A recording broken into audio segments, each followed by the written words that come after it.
I did it, you guys. I did it. I finished Castlevania yesterday, season 4, and it was fucking epic.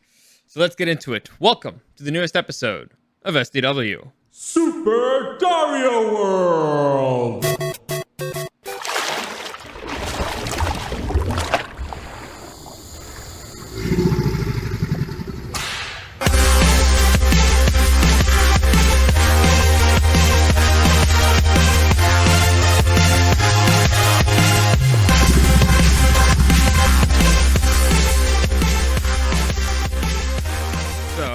Like I said, I was very excited about this. I was very excited for a week to watch this freaking show, but I was busy. Life got in the way, and I was very tired. But fortunately, it's a short show. So if you want like a quick, if anybody's wondering, like, is it worth sitting around for a few hours? First off, yes, but second off, it's not gonna be that long because it's a short show. I think season 1 only has 3 episodes, so if you're behind, you can get on par. Honestly, I think in a day you can shoot the whole thing if you're crazy like me. But anyway, before I get into all that stuff, let me give you a quick reminder that any comments, questions, or suggestions, you can find me at Dario the Show on Instagram or at Super Dario World, streaming on YouTube and on Twitch at Super Dario World on Tuesdays and on Thursdays live. I aim for kind of 2 p.m.-ish. Sometimes it takes me a little bit longer because, again, life and I got to get some stuff ready. But I aim for 2 p.m.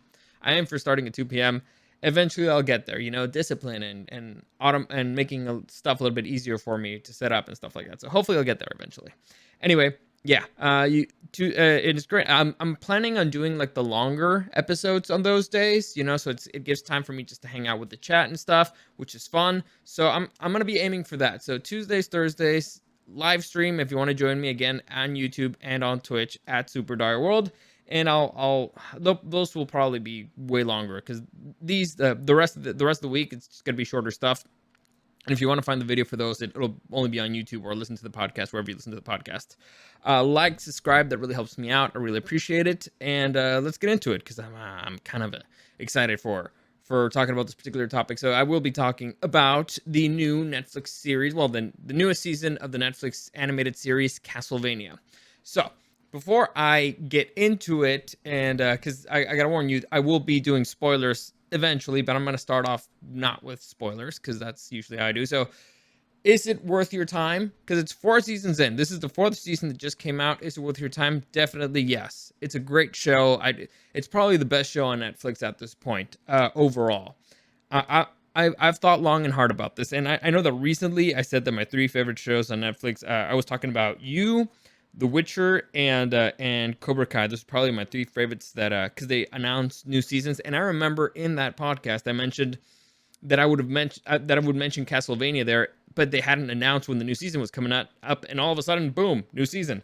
So I think it's consistently been fantastic. So it's consistently great. First season fantastic, second season fantastic, third season fantastic, and 4th season is on par with those. In fact, maybe even bigger. It maybe even better. It's debatable. Depends on what you like more. I like that it's a bit more mature.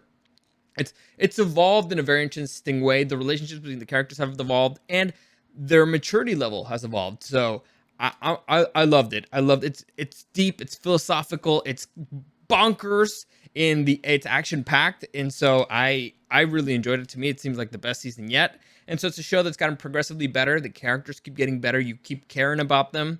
The world keeps getting it keeps getting wild. I don't think it's as wild as previous seasons, but because, and again, I'll get into all that when I do spoilers. But overall, let's just say, okay, so overall, I think my favorite show for a very long time on Netflix was Daredevil. And because Daredevil, I thought, grew really well. The first season was fantastic. The second season, I loved the first half of The Punisher. The second half, I had issues with it. I love how it evolved from there into the Defenders and stuff. I really enjoyed the Defenders dynamic between each other. And then Daredevil season 3, I just fucking loved it. I loved that final battle at that final 3-way battle at the end is phenomenal. It's still among one of my favorite things in well, I guess it's TV history. I love it. I love that fight. I love how they got there. And Daredevil has this thing where every season they kept making a crazier one-shot fight. So in the first, I'm not going to talk about Daredevil. The point is, I love that show. But now, honestly, the thing is Castlevania better? And I think overall it is a better show than my all-time favorite. I'm wearing a Daredevil hat because of that show. And I think it might be better because it's better made. The story, it has better pacing, and it's shorter. Because sometimes, there's a few Daredevil episodes where you're kind of like, there's nothing happening here, and you don't really particularly care for all the characters. Here, the characters are just all fantastic. The story's great. The world is wild. So I think this is, if I have to crown somebody right now, I'm gonna crown Castlevania the king of Netflix. That's the best show out there right now, I think, at least that I've watched. And so I highly recommend it. Definitely worth your time. And fourth season, I think it might be my favorite yet. So again, highly recommend it. It's great. And I guess, how can I keep it? I want to keep it spoiler free. Damn it. Why is it so? I don't. And okay, I don't want to keep it spoiler free anymore. So there you go. That's the spoiler free part for you guys. Now I'm going to spoilers because I kind of have to go into it to explain stuff. So the season, the reason why the show is great is because of the main protagonist here, the main heroes, and also the villains. The show handles it's a big cast, and it handles everybody really well. And I'll get into everybody's storyline in a minute. But let's start here with our three main protagonists here: Trevor, Sifa, and Alucard. Their chemistry with each other has grown so much. Now for let's start with Trevor and Sifa, because Trevor and Sifa spend the season basically those two together the whole time. Since they got together, they've been together the entire time, and their chemistry just keeps getting better. They're bickering with each other the whole time, but it's a flirty bickering. It's great. They love each other. They make sense. They are both extremely talented, extremely deadly, extremely useful characters. Nobody's carrying the team. At points you're like, okay, well, clearly this person is better than the other, and then somebody else does something that's butt shit wild, and you're like, holy crap, okay, no, they're one-upping each other in their fatalities. It's great. So they make sense. One's kind of like bubbly and happy, the other one's grumpy, and so they complement each other. One grounds the one person, the other one makes the other one happy. It's interesting. Now, this particular season, their start of their story, I thought, is phenomenal, because you start off watching 6 weeks of their life, starting with the end of the previous season, and I love how it starts with Trevor saying, well, we lived your life for a month, and now we're living my life. And so, okay, again, his life is shit. Trevor's life has been shit. Dude's unlucky in pretty much everything except love now. But so it's great that they show you week per week. And honestly, at one point I was like, this is really long. Like, for an intro of a show, like, this is really long. I love the action. I love what I was seeing, but I was getting tired. And that's when you realize, oh, that's what they were doing. They wanted you to feel tired for them. They wanted you, I mean, you're just sitting there watching them do it. So you imagine them, imagine the characters, like not just physically tired, injured, emotionally, mentally exhausted, because you're seeing all these horrible things that's happening one after the other. And so I thought that was a great way to start off their story. From then and all that ends up into the city that Dracula originally finished. Travi something, I forget the name. Names are not my thing, all right? But they end up in Dracula's city where his wife died, and that's where their kind of adventure takes place. And they're meeting like crazy people who think that the kings are still alive, and all that storyline is interesting. But it's again, it's all about their interaction. You could put those two anywhere, and it would be great. You could put them on the beach, and it would be fun to watch. But because they have the chemistry, they're fun, they're wild, and they have a nose for trouble. Like those two just know how to get in trouble in the wildest ways possible. And so that's kind of where their story goes. And they end up, in the end of the season, they end up back at Dracula's castle to stop, basically. And also, this is something that's mentioned at the trailer, so I don't think it's a spoiler, but I just found it hysterical. And I think I already talked about it when I talked about the trailer for Castlevania. Is Trevor saying, like, are you fucking kidding me? Like, we spent all this time trying to kill Dracula, and now that we killed him, we're going to spend the rest of our lives trying to prevent psychos from bringing Dracula back to life. And as somebody, who knows the Castlevania franchise, like, oh, Trevor, not only are you going to be trying to prevent that, the rest of your fucking lineage is going to spend the rest of their lives trying to prevent that from happening. So it's one of those fun little things. Probably a joke for the people who play the games or who know the lore, but I enjoyed it. It's fun. It's one of those things like, Trevor, you soft-hearted fool, you innocent you. Anyway, so their story is great. I loved it, and then it comes to the point where they come back together with Alucard, because Alucard is in Dracula's castle, and their chemistry. Well, let's talk about Alucard's story. Alucard basically gets sent. At the end of the previous season, he's kind of heartbroken because the brother and sister that he had a three-way with, turns out they betrayed him, and he's like, "Fuck you! I don't trust anybody again. I'm brokenhearted." And so he kind of like is become really angry and started putting people on stakes like outside of his house. And he gets a letter from a town that's under attack, and they're like, "Help us, please help us, weird vampire man." And he's like, "Fine." And so he goes out and helps that town, and in that town he meets up with Saint Germain. Now I'll talk about Saint Germain in a minute, because we met him in season 3. But Alucard's like, fine, and he starts helping this town, and he brings them back to his castle, and the castle gets attacked and by demons and vampires, and that's kind of when again our boy Trevor and Sifa end up coming back to Castle Dracula. So it's funny that Alucard is very interesting in the season, because it's the chemistry between the characters, but in Alucard's particular case, the other characters weren't there, but still you kind of felt like they were there, because Alucard keeps making references towards them. Like there's one line that I loved where Alucard's like, "God shits on my breakfast again," and then he realizes, like, "Oh my God, I really am becoming Belmont." So to me that was just brilliant writing. Alucard just, because you feel like he's still close to the other characters even though they're not really there. And then when they come together and they start first off fighting together, you can see the chemistry between all of them. They communicate in an epic way. It makes sense between Sifa and Trevor, because they've been fighting for a really long time, but Alucard fits in there really nicely too. And their chemistry, their jokes, the quick wit, it's the insults, it's fantastic. You love seeing these three together. In fact, probably the worst part of the show is that they don't spend more time together. Like season 3 and season 4, they haven't spent more time together. It looks like maybe that might change in the future, but who knows?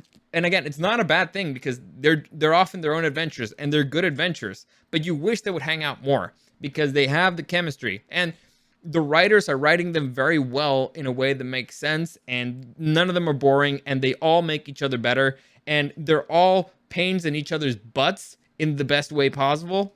So again, every show you need great characters and you need great villains, and this show has both. So those are our heroes. Now let's move on to somebody who I just mentioned, Saint Germain, and Saint Germain takes a big part in Alucard's story. Now, for those of you who don't remember, in season 3, Saint Germain is basically like a philosopher, a scholar, an alchemist, and like a nerd who we meet in season 3, and he's trying to find access to the Infinite Corridor. Now, what is the Infinite Corridor? It's hard to explain, but basically imagine it like a highway to infinite universes. So it would be very similar. There's got to be an example here. Like, have any of you ever seen, what's this show? What's it? Legends of Tomorrow. Well, Legends of Tomorrow, there's this time zone where they travel in time, and so there's this particular time zone that's out of time, and so from there they can travel to other particular time zones and stuff like that. So imagine that, but for multiple universes. I'm sure there's a comparison here, and there's a Rick and Morty one that I just can't remember what the name was. But anyway, the point is, imagine like a place between the universes, and then you can pick which story you go to. So that's the Infinite Corridor. Anyway, in his story, season 3, we learned that he lost the love of his life in the Infinite Corridor, and he's trying to get back. And so at the end of season 3, he ends up locking himself inside the Infinite Corridor, and he's looking for the love of his life. So when it turns out that he shows up in this tiny crappy town where Alucard shows up, it's like really weird. It's like, wasn't this guy like in the Infinite Corridor? Like, what the fuck? Why is he there? How did he end up there? Turns out that in the Infinite Corridor, he encountered another, what we assume is an alchemist, that tells him like, hey, yeah, your girlfriend left. However, if you want to control the Infinite Corridor, you need somebody who transcends a whole bunch of stuff. And basically, to dumb it down for you, the transcendence of being, or the ultimate goal. Okay, so he's an alchemist, and the ultimate goal of an alchemist is to control the infinite corridor. And the way you control the ultimate corridor is by being an ultimate being, or bonding yourself to an ultimate being. What's an ultimate being? Well, this kind of goes back to kind of Christian lore, but they don't really go into it that much. But basically, imagine the yin and yang of humanity is male and female, right? So the ultimate being would be a combination of the two. So you got, you know how there's the story about Adam and Eve, and Adam the rib, and that's how they created it. They took out his rib, and that's how so when we come together, that's how we culminate. And I think it's also, it's not Greek mythology. There's another mythology that said that humans used to have like 4 arms and 4 legs, and we were so powerful that the gods feared us, and so they ended up separating us, and we're forever searching for our other half, and that's kind of where our soulmates come from. That's where the better half comes from, and all that stuff. So the point is, it's a combination between male and female, and so and it also has to be like an ultimate being. And so Saint Germain basically is like, well, I saw Dracula was already in hell, so, and he was hugging his wife. So if I can make Dracula come back to Earth, fuse his soul with the soul of his wife, which would be male and female, vampire and human, and put them in a body that's half male and half female, because we're chopping things up, I could create the ultimate being, which would be the hermaphrodite. And so that's kind of what he's called a Reefus or something. So that's what he's trying to do. Anyway, obviously Alucard is not a big fan of this, but that's where his storyline goes. And again, I know it was a massive spoiler for a lot of you people, but not really, because there's still more to the story. Anyway, that's his objective, and in order to do it, in order to bring Dracula back to life, he starts coordinating with a whole bunch of Dracula's lackeys, and he needs to get into Dracula's castle, specifically to the place where he died. So every single thing that in Alucard's story is orchestrated by Saint Germain, who is trying to get into his castle. That's that story. That's that side. So again, all that story, where it leads to, where it ends, is fantastic. It's visually phenomenal. The fights are excellent. Again, the coordination between the characters is great. It's interesting, because I complained about this a lot with other types of like action movies. I complained a lot with Mortal Kombat, and I think Birds of Prey, where the directors, they don't know how to organize the space. Like they're not clear on what is happening in that room. So if there's 10 people fighting in the room, they're only thinking of what the 2 people on camera are doing. They don't think about everybody else. Here, Castlevania, it's really well thought out, because again, the main characters are fighting together, even though they are not exactly communicating, and they use the whole space in a way that makes sense, and they keep helping each other. It's just well thought out. It's well planned. It's well thought out. And there's a few things where you're like, well, that's ridiculous, but it's fucking epic. And it makes sense. So no moment was I like, that was stupid. I was like, oh, that was epic. So great. Those storylines, fantastic. So again, highly recommended. Loved it. Great storylines. It's sad, and you understand, because what this dude's doing everything for love, and you're seeing like how much one person's willing to sacrifice for it, and how sick it's making you in your own head, how it's making you go insane. And it kind of parallels Dracula's story, where he was kind of going insane because of heartbreak, and how desperate you can be to get to be with the person that you love and stuff like that. So again, really well written. Now let's move on to the other storyline, and this one involves the vampire sister. So we got Carmilla here. We got it's Stiga. Let me check. I got her name written right here, just in case, because I knew this was gonna happen. Names not my forte. I'm sorry. It's just a thing. So Striga, I was close. Morana and Lenore. So if you guys remember season 3, these are basically 4 vampire sisters who, together, they make each other better, and they take control of a particular part of the world. And then they realized, well, since Dracula's dead, there's a power void, so let's expand our power. And that's what this season starts with them trying to expand their reach. And so the brains and leader of the operation is Camilla, who this season starts kind of going bonkers. Striga is the military one. Morana is the nerd, the accountant, the administrator, and Lenore is the politician here. So basically, their storyline is kind of starting to go off the rails because her ambitions are getting extremely out of reach, and also it's funny because to me it was a very interesting critique of feminism. There's an interesting scene, or at least it would be toxic feminism when you reach the point where it gets toxic. And there's an interesting conversation between Lenore and Camilla. And Lenore is basically saying, look, I want to take all they have. I just want to take it. And Lenore is like, well, why don't you just build new stuff? You know, you already have a castle. What do you have to take Dracula's castle? Why don't we have a nice castle here? Why don't you just build new stuff? Like, no, I want all their stuff. I want to take it from them. So you're like, hey, that's an interesting criticism. That's a very interesting way to approach a topic that I didn't think I'd seen before. So I really enjoyed that. Again, there's a lot of really deep topics here that were dealt into that I appreciated. And the point is, Camilla's kind of losing her mind, and she's getting a bit too aggressive. The other sisters, they're not comfortable with this because they know that. I heard something weird. The reason why they've been successful for so long and so stable is because they've kept things small, things where they can control. And the Lenore is upset because it's like, well, if it's a world we're just aggressively conquering, we don't need politicians, we don't need politics, so I'm useless. The Striga and Morana are upset because Striga is like, well, these two realize that they're just going to have to be fighting a war for the rest of their lives because people aren't just going to be like, all right, well, I'll just settle and die. No, you're going to have to fight inch by inch by inch for the rest of the way. And once you conquer it, you're going to keep fighting inch by inch by inch. And it's kind of an interesting parallel, again, to Trevor's story, where he's starting to realize, fuck, I'm going to have to spend the rest of my life doing this same fucking thing. So, again, it's a good storyline, but it's honestly, it kind of ends in a weird way, and I'll get into it in a minute.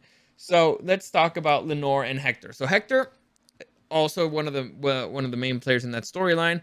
Here, he's given free reign of the castle, and he's starting to rebuild the army of the dead. Now Hector feels he's a forge master, and he has the ability to basically pull souls from hell, and pull demons from hell, and then pull souls from hell and put them into the body of a dead human and turn them into a demon. So he has the ability to create demons, basically.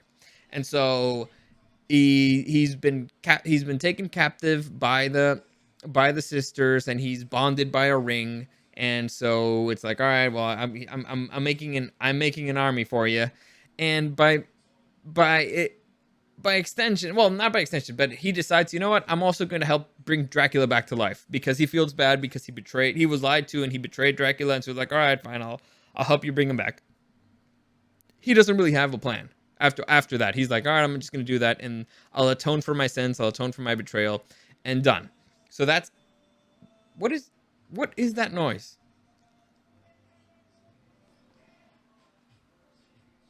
All right, I think it's a neighbor doing something. So, sorry. Anyway, so that's Hector's story, and it gets a little bit more complex once we reintroduce Isaac. Now, Isaac's story is it's not. I'm not gonna say simple, but his story arc is phenomenal. It's probably the best thing. One of the best story arcs I've ever seen, character development wise. Because Isaac this season is when he's enacting his revenge. Now, for those of you who don't remember, Isaac was a servant of Dracula. And then he becomes, and when Dracula dies, and he gets sent basically to the other fuck end of the world, he wants to go back and he wants to avenge Dracula's death. Now, if you guys remember, Camilla and Hector were responsible, they betrayed Dracula, and they were in part responsible for his death. And so Isaac is like, I want to go back, I want to kill fucking Hector, I want to kill fucking Camilla. So that's his plan. So he's fueled by vengeance. So at first he's a pawn, then he's an agent of vengeance, and as he's exploring the world, as his army is expanding, he starts because he starts off hating humanity, but as he starts meeting new people and stuff, he's like, well, maybe not everybody. maybe something. And so he starts thinking for himself. He starts actually going out there and seeing the world, and his mind starts to change on a lot of things. And this season, you get to see an extremely mature version of Isaac. Like, his eyes are open. He's starting to realize, I don't have to do certain things. I don't have to be what I was made. I can do whatever I want. I have freedom and agency in the world, and I can change. I can make people, I can help, I can actually make the world better. And so his conversation, he has a couple of very interesting conversations with Hector about how again, they delve into a lot of topics, but I found really interesting that they talk about how they get you by making you think that you don't have a future. And that's a reference to, like, there's a lot of angry people burning stuff out there, and the reason why they wanted to destroy stuff is because they believe that there's no future.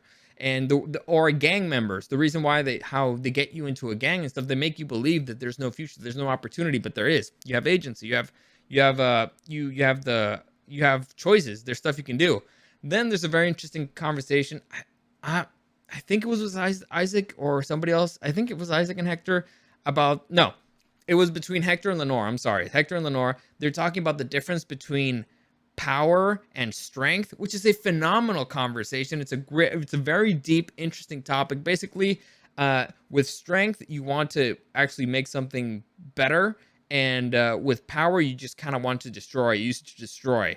And so it's an interesting conversation. The season was very deep, and that's why I said that it's matured thematically. It's matured, and the characters have matured a lot. Like I said, Isaac's story arc, fan-fucking-tastic. It's still like, I want my vengeance, but what else? What else do I want? What is there beyond that? There's got to be something more. What do I want for me? What do I want for how is my vengeance going to make the world better? How can I make the world better? And it like I said, probably one of the greatest story arcs I've ever seen with a character.